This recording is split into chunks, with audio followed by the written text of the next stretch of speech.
Hello and welcome to Deep Cuts, the Game, the movie trivia podcast with great movies and great guests. Every week I bring on three interesting people, give them three movies, this week only two, and challenge to pull out the most obscure actors they can. The deeper the cut, the more points you earn. I'm your host, Jeff Penn. With me for the first time in the co-host seat, Dan Riskin. Yeah. Dan, thanks for being here. My name is Alex, and I'll be your co-host today. I'm not Alex, but I'm going to pretend I'm Alex. And if I lose, you have to count it against Alex's running score. Alex's score? Perfect. Yeah. Okay. Well, importantly today, we are joined by the creative team behind Canada's most talked about new sports comedies, Racewalkers. Our guests are writers, directors, producers, and stars, Phil Moniz and Kevin Claydon. Together, they've taken the unlikely world of competitive race walking and turned it into a hilarious and heartfelt underdog story that's winning over audiences and critics alike. We're excited to talk about the origins of the film, bring this unique sport to the screen, and a quick sports-themed game of Deep Cuts. Please welcome Phil and Kevin to Deep Cuts the Game. Hi, guys. Yay. Hello. How you doing? Like I was saying, I watched this movie on Saturday, and I love it. I love the idea of other sports, trying to play other sports kind of thing. So I'm just curious, where did the idea for this movie come? Was it always going to be race walking? Was it always going to be baseball? Or were there other options that you kind of toyed with? Well, we wanted to do a sports comedy, and Evan Landry, a co-writer on this with us, one of our best friends and a producer, he was like, he saw race walking and it was like, it needs to be this.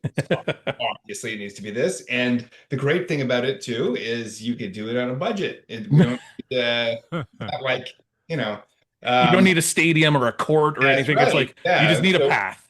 So suddenly, like the it starts coming together conceptually, and then we were like, well, how would you do this? And right away we were like, well, you should make him an athlete from a more like dignified sport. So what can I was like, well, I think people would probably buy me as a baseball player, maybe, and so we just kind of built it out from there, just like using like what's available and what makes sense and what could be believable. It would have been hard to make you NBA prospects. Yeah, exactly. I mean, I don't know. Watching the movie, you had a bit of a Ron Gronkowski kind of feel to you too. So I was like, you could have been a former quarterback or something like that. But the baseball makes sense with the hips and stuff like that. Now, did you guys work with people who had more knowledge of race walking when you were kind of writing this script? Yeah, I mean, less so in the initial writing phases, but as we started to put the movie together, we got in contact with Stafford Whalen, who's one of the top coaches for race walking in Canada, as well as Evan Dunphy, who is our Olympic bronze medalist. And they both really came in and did some consulting. Evan also appears in the movie as one of our group of race walkers. Okay. So they were really helpful, like, really teaching us about stuff beyond, the internet. What struck me when I was watching it was the fact that, like, Kevin, you have to have a pretty good walking gait to make it work, right? Like there's a scene where you walk and holy smokes, the way you're moving your hips is so perfect. And I just wondered, like, how hard did you work to get that? Because if it was a baseball movie and you had to have a really good pitch, you'd have all these people watching who were like, well, that's not a good pitch, or, well, that is a pretty good pitch. And I was just wondering how real, I don't know how many people actually have a sense of how good a good race walker walks, but you definitely move your hips in a very characteristic way. So did you learn to walk the walk or what? I did learn to walk the walk. I also have great hips. Just the thing is, guys, there's certain things that are just come naturally, and you're looking at it. Oh wow! No, I learned, like, we brought Stafford Whalen, who was like the best coach, one of the best coaches in the country. He taught me basically how to do it, and and I worked with him all summer, which was interesting. It was an interesting summer of my life, walking around because the thing is, you got to race walk on. See, the thing is, you got to then start race walking on your own, and that's when, yeah, and that's how I spent my summer. So just race walking around Toronto on my own. That's right. Making friends. Yeah, exactly. Well, I was going to ask, other than your apparent great hips for walking, Kevin, do either one of you have any special talents that you think would have lent yourself to other sports? Well, I mean, he plays hockey. I mean, yeah, I mean, other special talent. Probably not. Like, I don't know. Like I'm pretty tall, but I'm not like tall enough to play basketball, really. So it's like probably not. That's about it. Well, and Well, I was gonna say the good thing about race walking is you really just need to be good at walking and have endurance. It's not like baseball. It's like, well, I can throw really hard, but it's like, yeah, but can you do the other things Yeah. involved in the Can you sport? hit? Can you? Yeah. Yeah, yeah. Can you hit a target? Can you do all these things? I heard someone on the radio talking about like bobsledding in the Olympics. They're like, well, I could bobsled. All they're doing is pushing, and I'm like, you saw the movie Cool Runnings. They Yeah. got in Olympic level track stars yeah. and they still couldn't win. So what Yeah. makes you think because you're pretty good at pushing a wheelbarrow Yeah. that you could do bobsled? Uh, Exactly. so Robbie Amell's in this movie as he's not the villain per se. He's kind of the face of the villain, but he's not the worst person in the movie. Did he know what he was coming into doing this comedy? I know he's done some comedies in the past, like The Duff and The Babysitter's kind of like a horror comedy. Was he prepped and ready for this? Yeah, I mean, yeah, Robbie's also one of the producers on the movie, so he was a big part of getting the movie made, and I think he was pretty excited to come in and play sort of the Shooter McGavin bad guy world. As you said, he's not really the villain, but he's kind of villain adjacent. So he was fully aware, and I think He loved it. he had a great time. That character was an interesting one from a writing perspective because we knew the role it would play, but we weren't 100% sure what it should be. And then once Robbie came in, like he basically figured it out for us. He had a Uh, mohawk from a previous thing he was doing, and he was like, "Well, let's use that." Obviously, Mohawk, the Pit Viper sunglasses, like he took some liberties kind of putting that together, and So good.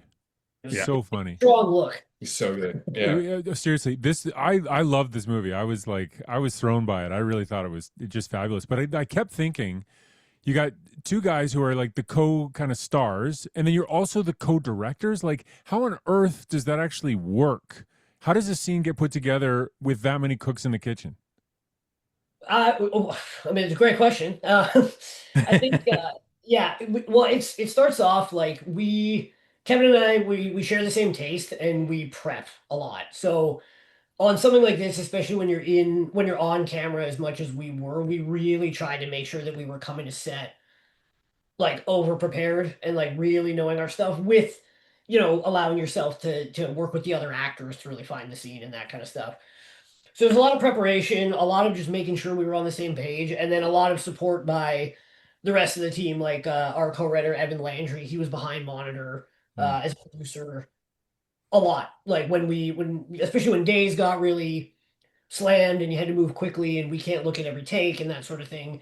Really trusting in him and our DP Matt Barkley to let us know when we got it, like if we couldn't keep an eye on every single thing. So it's a lot of prep and it's a lot of trust, to It was be honest. awesome.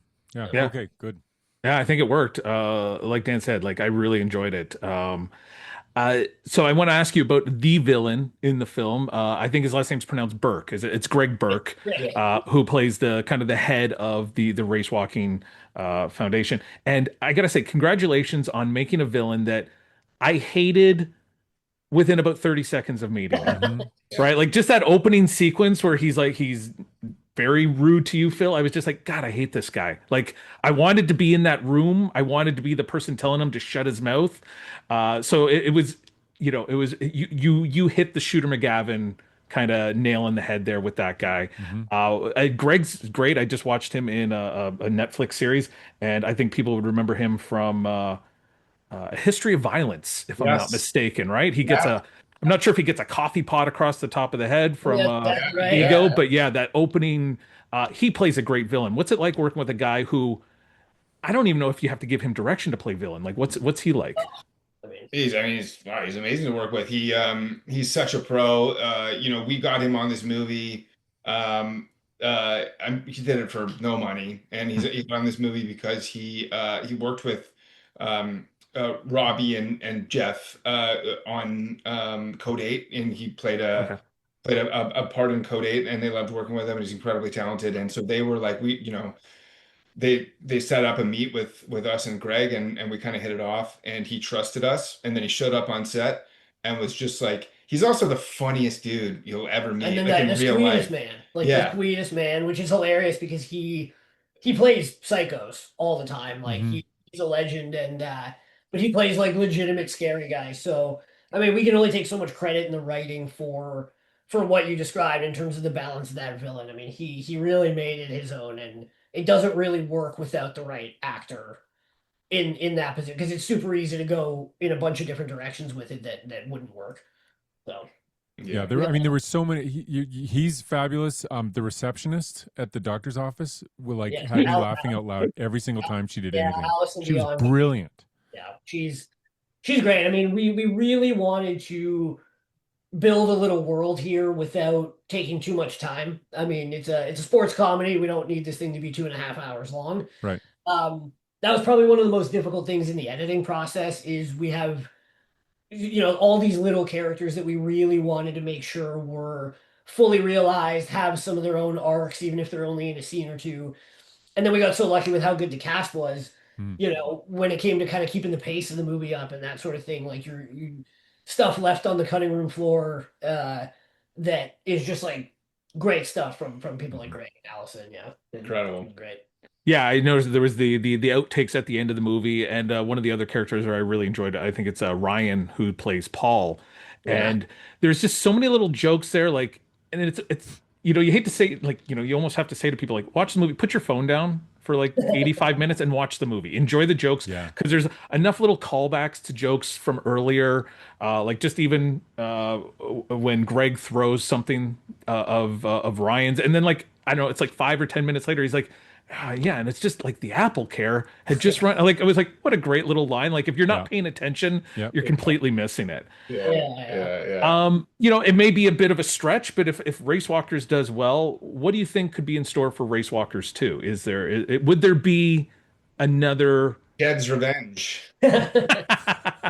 Uh, yeah, I don't know. I mean, we're sort of mulling ideas for it, like what it could be. You wouldn't want it to be the same thing, but you want to deliver on like some, Yeah. yeah. You scale up. I mean, like there's the classic, you do your Mighty Ducks 2 or maybe Kurt's back, you coaching an international team, you know what I mean? And now everyone's on the same side, but we have some ideas, but we wouldn't want to do the same thing again. And I mean, you don't want to get tired of kind of the same shtick. So I mean, we'd have to come up with a good enough idea that felt like it was worth. Well, at the very least, you guys have to sell the calendar. That has to be merch that's available. There are photos. I bet. There are real photos Oh boy. somewhere in a Dropbox. Yeah. That was just anyway, great job. Like what a terrific movie you made. I can't wait to get a copy of it so I can show it to my kids for sure. Yeah. Amazing. Thank you. Amazing. Well, I know we only have you for a short time, so I do want to try to play a very short game of deep cuts with you guys. Okay. So I know one of the inspirations from this film, and we've kind of talked about it a little bit, was Happy Gilmore. Mm. So I don't know if you guys are familiar with the game Deep Cuts, but what we're going to do is we're going to do 3 rounds. We'll do it very quick. And what you're trying to do is give me the most random, obscure, or kind of like forgotten actor or actress from the movie Happy Gilmore. You don't have to remember their name. You could be like, oh, they were in this other thing where they played such and such. That's always a key. So I'm going to let Dan go first just to show you how it's done. Dan, what's your deep cut from Happy Gilmore? The mom from Modern Family is on Happy Gilmore. She is not a super deep cut, Dan. No, she's not that. Most people remember her. Yeah, she's not. But I'm terrible at this game, and you know that. And it's Alex's score now. Yeah, Julie Bowen. Yeah, for 3 points out of Yes. about 20. So well done, Dan Riskin. Kevin, since you won the big race, why don't we let you go second here? What's your first deep cut from Happy Gilmore? You want me to name the actor's name or just the guy from like? I need to know the actor or the actress's name, and if you don't know the actor or actress's name, you could tell me. Like if you didn't know Julie Bowen's name, you could say the mom from Modern Family, and I'd For give you example, you could do that if you were really Okay, bad at so this I game. would say I'll say Kevin Nealon. Very good. Yeah, Kevin Nealon is his opening partner at his first professional golf. Yeah. He gives him the old, the ball wants to be in its natural state, Yes. put it in the hole. That was a good one. Kevin Nealon for 12 points. Send it So, home. Send it yeah. to its home. Quadrupled Yeah. me. Quadrupled you. Yes. All right. So Phil, what happens now is we go 1, 2, 3, 3, 2, 1. So you're going to get 2 picks in a row. What is your first deep cut? Oh my God. So Kevin's gonna be way better at this game than I am. He's gonna great for this. Trying to get out of like all the guys in the Sandler verse because like you can just Mhm. name Yeah, and there's not as many, right? Like you're you know, not getting your grown-ups crew. You're getting some more of his kind of behind the scenes people. yeah, yeah. I'm wondering, like, Chubbs is for this current generation, people that might, you might not know that he is in like the long history of movies he's in. So that might be my first one. That is it Carl Weathers? Yeah. Yeah, That's Carl Weathers. what Yeah. you do So with the Yeah, yeah, name. Carl Yeah, Weathers. yeah, Yeah, yeah. Carl Weathers Chubbs with the wooden prosthetic hand, like just a Hmm. yeah. horrible design feature there. He's worth 6 points. Ah, there you So Phil, you doubled Dan. You get your second though, Great. so you get That's two good. in a row here. You only got to come up with three in this shortened game of deep cuts. So what is your second deep cut? go. Yeah, this is tough. Happy Gilmore deep cuts. I mean, I want to say I'm not gonna be able to give you enough information on this one, but I want to say the kid who plays his caddy that he ends up choking, Mm. I believe did go on to do a couple other things. You know what? I didn't write his name down. Yeah, yeah, yeah. I'm gonna put a little question mark next to him. I remember the kid with the white hair. Yeah. That might be That a 0 points, but Yeah. All right. I'm gonna write that. I'll just put a little question mark. Caddy. That's all right. Because I think he's in when they did the remake of it Does he come more back for recently. Happy He comes Gilmore back. too? He's in Happy Gilmore too. So he's in multiple Happy Gilmore movies. I think that's an established actor, and the fact that you don't even have him on your spreadsheet means he should be worth a lot of points. I think. Well, I mean, you would have to know his name. Dan, you know how this works. You can't Yeah. just. Dan, one time when we did the movie Inception, tried to get the music that was played I knew a thing about the into it. music. Yeah, but that didn't work. I'm So not very good at Kevin, this. we were back to you. You gave us Kevin Nealon with your first deep cut. What is your second? I'm trying to think. I mean, I have a bunch, but they're not that good. Like, oh fuck, I just thought of I one. mean, You could have shared them. Damn Could it. have written one on a piece of paper. You guys like- were in the same room. You could have helped them out I there. mean, I guess, is it a deep cut if they're like not normally actors, like a bit of a cameo? Does that count? Yeah, yeah. Like if they're a person who plays sports and they're in this movie, or a musician or something like that. I know there are some sports people who What if appear I in this. can? What if I can name? What if I know I can't name him though, but what if I identify the person who like is also the director of the movie? Yes, yes, that would work. Okay, so he's the commissioner of the golf Association. tour. Yeah. Right. Yes. And he's also the director of the movie. I can't remember his name, but I do remember the best line of the movie is when he's like, "Well, whoop-de-doo, get out." I'm gonna give it to you just the fact that you know that the director and that he's the commissioner of the golf. His name's Dennis Dugan. Dennis Uh, Dugan. and he directs a bunch of Sandler Yeah, stuff. yeah. And he is a bit of an actor too. For sure, he's an actor, for sure. Yeah, like I think he's in Parenthood with he's Steve Martin's boss Oh, in okay. Parenthood. But Okay. he's been around since like the 70s. And he's Yeah. like one of the guys that really fought for Adam Sandler as an actor. So so He Adam won. uses him quite often. Yes. Right. Dan, you get two in a row, your second and your third. All right. You gave us Julie Bowen. Is there any other obvious deep cuts that you can give Yeah, us, well, Dan? listen, Bob Barker's in that movie. I can tell you that right now. Oh, see, Yeah, that was going to be my other one. that's Yeah. pretty good. Bob Barker for 10 points. Oh, thank you. That I is mean, decent. it's a very small part, and the Sure, price but is wrong. it's critical, Bob. and I think that was the line that everybody just kept saying Yeah. when that movie came out. As far as I'm concerned, price is wrong. And Joe Flaherty is my other one. Good Canadian content because he Wow. was He funny, is, and I love an SCTV. Yeah, Joe Flaherty. Did you know he's not Canadian? What? He's from, I think he's from Erie, Pennsylvania. That's practically Canada. That's where McDavid played hockey. Pretty I much. think we're okay. He is also he's worth 9 points, so not quite as much as Bob. So that's a good deep cut there, Dan. You did pretty good in this little short Yeah, I game feel of deep really cuts. proud. Actually, I feel very good about myself right now. You guys are my good luck charm. Thank you. Kevin, we're back to you. You get your final deep cut here. You've given us Kevin Nealon and Dennis Dugan. There's not a ton left, but there's some decent ones that I think you can get. I got a couple. Now my brain is working. That's what's terrible about this.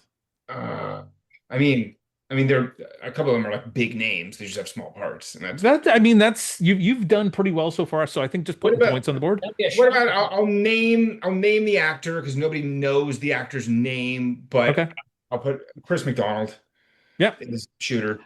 I mean, it was nicely timed that I was on a different podcast last night, and they were actually doing their asshole Yeah. induction ceremony for movie's greatest assholes, and Chris McDonald was the asshole that got Gotta nominated. be the So one, I think. He Wow. yeah, is funny. He was telling this story once, like he doesn't matter. Like he's been in amazing movies and he's like won awards and wasn't won awards to the Like the stage, Tony? film won Yeah. tons of stuff. And he's like, but it doesn't matter. I'll be taking a piss at the airport and everything. Like there is Yeah. no like he Sure. was like, I will never outgrow that part.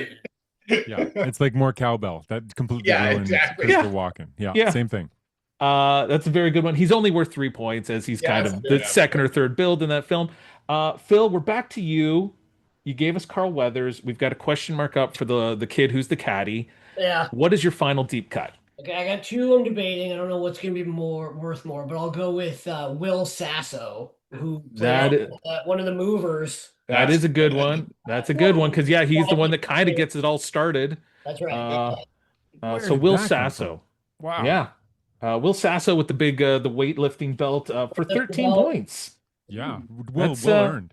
let me see. I just want to do a double check on the caddy from Happy Gilmore. No. Because I did look yesterday and he did not have an IMDb photo. And usually when probably you, not an actual yeah, actor. when you don't have a photo, I usually don't bother yeah. digging too deep. His name is Jared Van Snellberg, Well, there's his problem. Snellenberg. Uh, Yes. Good he handle. is, he is, he stopped acting in 2003. Okay. With his last thing was the video for Airbud Spikes Back. He was also in Agent Cody Banks and the movie Rat Race. So I was wrong about Happy Gilmore too. He's not in. He's not in it, and I can't really say that he's yeah. So I can't give you any points for Oh. Jared Van Snellenberg, but Nor can you say his name. I cannot say his name. What I can tell you, people we missed, one of Adam Sandler's crew is the Alan Covert. He is his homeless caddy that he uses for Oh. the bulk of the movie. Yeah, Oh, that's, I Uh, don't remember his name. Yeah. Grandma's Boy would be his, like he's the guy in Grandma's Boy. Okay. Robert Smigel, who's Triumph the insult dog, is the guy he's the banker that is auctioning off Grandma's house. Oh. Um, Jaws from James Bond, Richard Keel is the Yeah, guy Same that here. gets the nail in the head. Yeah. Golfer Lee Trevino. So that was going to be yeah. that was the Lee next Trevino would have one. been because he has no lines. He just a couple Yeah. times he shows up and kind of like mugs for the camera, and Yeah. you got Will Chris Adams Sasso. did have a beard. That was Um, what popped into my head. Ben Stiller would have been a decent one. Would have gotten you a few points. That was my other one. That'd be He's a good. That's huge right. He is name. in that. Yeah. And then the last one is one of the hockey players that Happy is trying out against. I'd have to watch it again and keep my eyes open for him, but it's Joe Sakic. No way. Is Really? one of the hockey players. Yeah, he would have got Really? you 18 points and pretty much won the game for you. I Um, did not know that. If it were So true, is it what I true? want to ask you guys, my last question then is kind of it's about Happy Gilmore, but the whole idea that this guy who has a big slap shot but can't hit the net, breaks glass, hits mascots, does all these other things, is able to then to step on a golf course and hit a much smaller object much further away and be 1 million times more accurate with it makes Yeah. absolutely no sense. Like, wouldn't every kind of like mid-range hockey player say, well, I'm going to go become a pro golfer? Yeah, I mean, It's look, like yeah. I, having started to play golf over the past few years, I mean, the mechanics of being able to blast it that hard, Yeah. it makes some sense, but doing it accurately, I don't think so. One time, Kevin and I were golfing, and he did the Happy Gilmore run up and swing, and he made good contact, and it flew. Yeah, I must hit that ball through. I don't know where it went, but it Yeah. flew. Yeah. So I mean, the science behind it might not be there, but maybe there's a little. There's bit. your next movie, right? I guess Yeah. something like that. So Racewalkers, I believe it comes out is on the 10th. Is July it 10th. July Yeah. 10th? You guys have already done some festivals and done very well there. What's next for you guys? Like it doesn't even have to be Racewalkers. Are you guys got something else that you're thinking about?